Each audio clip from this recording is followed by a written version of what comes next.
Quelle est la taille idéale de l'État? 0. Plus sérieusement, aujourd'hui, on va essayer de trouver la taille optimale de l'appareil étatique, notamment en s'intéressant à la courbe de Barre. Salut à tous, vous êtes sur le Média Libre, le média qui parle de liberté.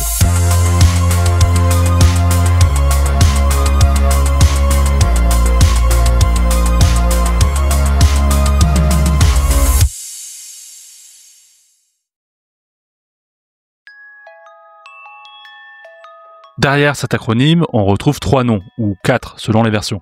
Tout d'abord, on a Robert Barro, un économiste plutôt proche de l'école de Chicago qui se revendiquait tantôt libertarien, tantôt libéral classique, et qui considérait que la fonction essentielle de l'État consiste à définir et à protéger les droits de propriété. Membre fondateur de la nouvelle macroéconomie classique, il est connu pour son modèle de croissance endogène, dans lequel il montre que certaines dépenses publiques sont productives, comme celles pour les infrastructures, l'éducation de base ou la sécurité, mais que, au-delà d'un certain seuil, les impôts nécessaires pour les financer réduisent l'investissement et l'incitation au travail. Ensuite, on a Dick Armey, un homme politique américain, membre du Parti républicain, qui a été représentant du Texas à la Chambre des représentants des États-Unis. C'est un libéral conservateur avec une tendance libertarienne sur l'économie. Il a été influencé par les idées de l'école de Chicago, mais aussi par l'école autrichienne de l'économie. Le R, c'est pour Rati Ram, économiste indien américain, spécialisé dans l'économie de l'éducation, le développement économique et les études comparatives internationales. Ses recherches ont influencé la compréhension entre rôle du secteur public et croissance, notamment dans les pays en développement. Et donc, des fois, on rajoute aussi Gerald Scully, un économiste américain spécialisé en économie publique, croissance et institutions. Et aussi, il a étudié l'économie du sport avant que cela devienne un domaine de recherche universitaire. Il est rattaché à l'école du Public Choice de James Buchanan. Maintenant, si l'on doit résumer le rôle de chacun dans l'élaboration de ce qu'on appelle aujourd'hui la courbe de Barre, Ram en 1986 ouvre la voie avec un cadre empirique. Dans sa publication dans American Economic Review, il montre que les dépenses publiques peuvent avoir un effet positif sur la croissance, surtout dans les pays en développement. Barro, en 1990, formalise dans son modèle de croissance endogène la relation non linéaire. Scully, en 1994, applique l'idée en économie empirique. Il cherche à calculer un optimum chiffré de la taille de l'État. On y reviendra par la suite. Armey, c'est lui qui va, en 1995, vulgariser et populariser l'idée en illustrant graphiquement le principe. C'est pour ça qu'on parle aussi de courbe d'Armey. La courbe de Barre est une courbe en cloche. À gauche de la courbe, on voit que un peu d'État aide l'économie. Au sommet, ça serait la taille optimale de l'État. Mais au-delà, chaque euro public en plus étouffe le privé. À noter que la courbe est décalée vers la gauche. C'est-à-dire que même avec peu ou pas de dépenses publiques, la croissance économique n'est pas à zéro. Et elle est même plus forte qu'avec trop d'État.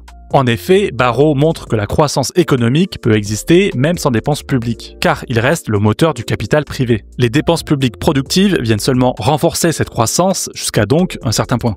On peut alors se poser la question suivante. À quel niveau de dépenses publiques se situe le sommet de la courbe de Barre? Autrement dit, quelle serait la taille optimale de l'État en pourcentage du PIB? Selon Barro, ce point d'équilibre se situerait entre 20 et 30% du PIB, ce qui explique pourquoi on voit souvent circuler le chiffre de 25% comme valeur de référence. On a pas mal d'études sur le sujet en dehors de la France et de l'Europe. Par exemple, celle de Philip Grossman en 1987, qui a comparé les dépenses publiques réelles versus le niveau productif des USA pour l'année 1983. Résultat, les dépenses publiques dépassaient de 87% le niveau optimal, qui lui était estimé à 7,5% du PIB. Dans un article de 1991, Edgar Peden étudie les effets du gouvernement sur la productivité aux États-Unis pour la période de 1929 à 1986. Cette analyse montre que la croissance maximale de la productivité se produit lorsque les dépenses publiques sont situées entre 17 et 20% du PIB, contre les 35% observés en 1986. En 1994, en utilisant la méthode de Scully pour estimer la taille optimale du gouvernement au Canada, Johnny Chao et Herbert Grubel constatent que le taux optimal de taxation et de dépenses publiques au Canada est d'environ 34%.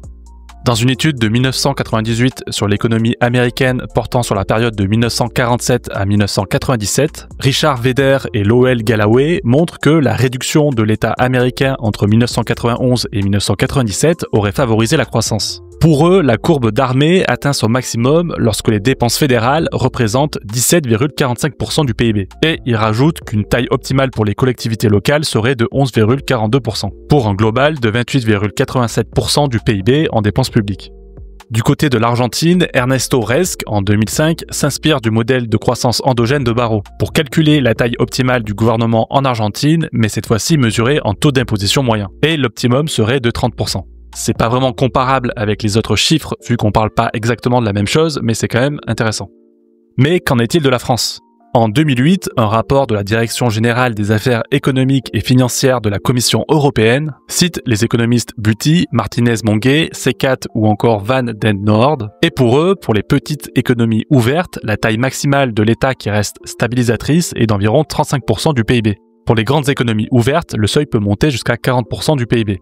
Il existe aussi une étude sur le cas français, celle de François Facceni et Michael Melki, publiée en 2011 par le Centre d'économie de la Sorbonne et portant sur la période de 1871 à 2008. Et leur étude montre que l'optimum de la courbe d'Armé pour cette période aurait été de 30%. Mais sinon, on a aussi une étude plus globale, celle de Anthony Davies publiée en 2009.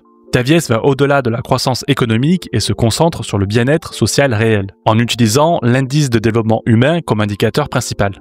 Ainsi, il étudie un ensemble de 154 pays pour la période de 1975 à 2002, en utilisant la méthode des moments généralisés dynamiques qui permet d'évaluer la croissance actuelle tout en tenant compte de la croissance passée pour améliorer la fiabilité des résultats.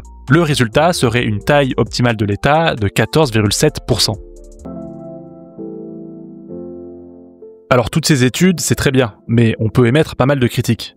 Déjà, en dehors de l'étude d'Anthony Davies qui prend en compte l'indice de développement humain, il n'y a que des considérations purement économiques, et non d'ordre philosophique, autour de la propriété privée, du consentement à l'impôt ou du monopole de la violence légitime. Ensuite, chaque étude dépend d'une période particulière, d'un pays particulier, avec une culture spécifique et des attentes différentes. Et celle d'Anthony Davies mélange un peu tout ça. Alors que chaque point de la courbe de Barre correspond à une combinaison de décisions individuelles dans un contexte spécifique. Le problème que je veux soulever ici, c'est que l'économie n'est pas une science dure. Et pour l'école autrichienne de l'économie, ce n'est même pas une science empirique, comme la physique par exemple, où on peut répéter une expérience pour vérifier une loi. Et c'est tout le problème lorsqu'on essaie de calculer un optimum fiscal, comme essaient de faire certains économistes.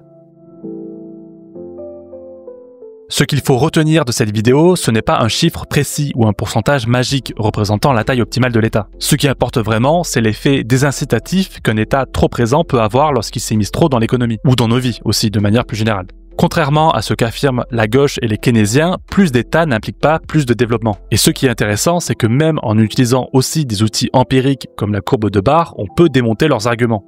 Au travers des différentes études, on a en moyenne un optimum autour de 25-30%, là où la France dépense 57% de son PIB en dépenses publiques. La courbe de Barre est avant tout une représentation des incitations en économie. Plus l'État grossit, plus il crée de distorsions et de désincitations. Et si vous êtes un libéral classique, peut-être que pour vous, la taille optimale de l'État se situe entre 25 et 30% du PIB. Pour l'école de Chicago, on serait plutôt à 10%, comme le suggérait Milton Friedman. Et pour l'école autrichienne, on se rapproche des 0% pour les minarchistes. Et pour les anarcho-capitalistes, c'est 0.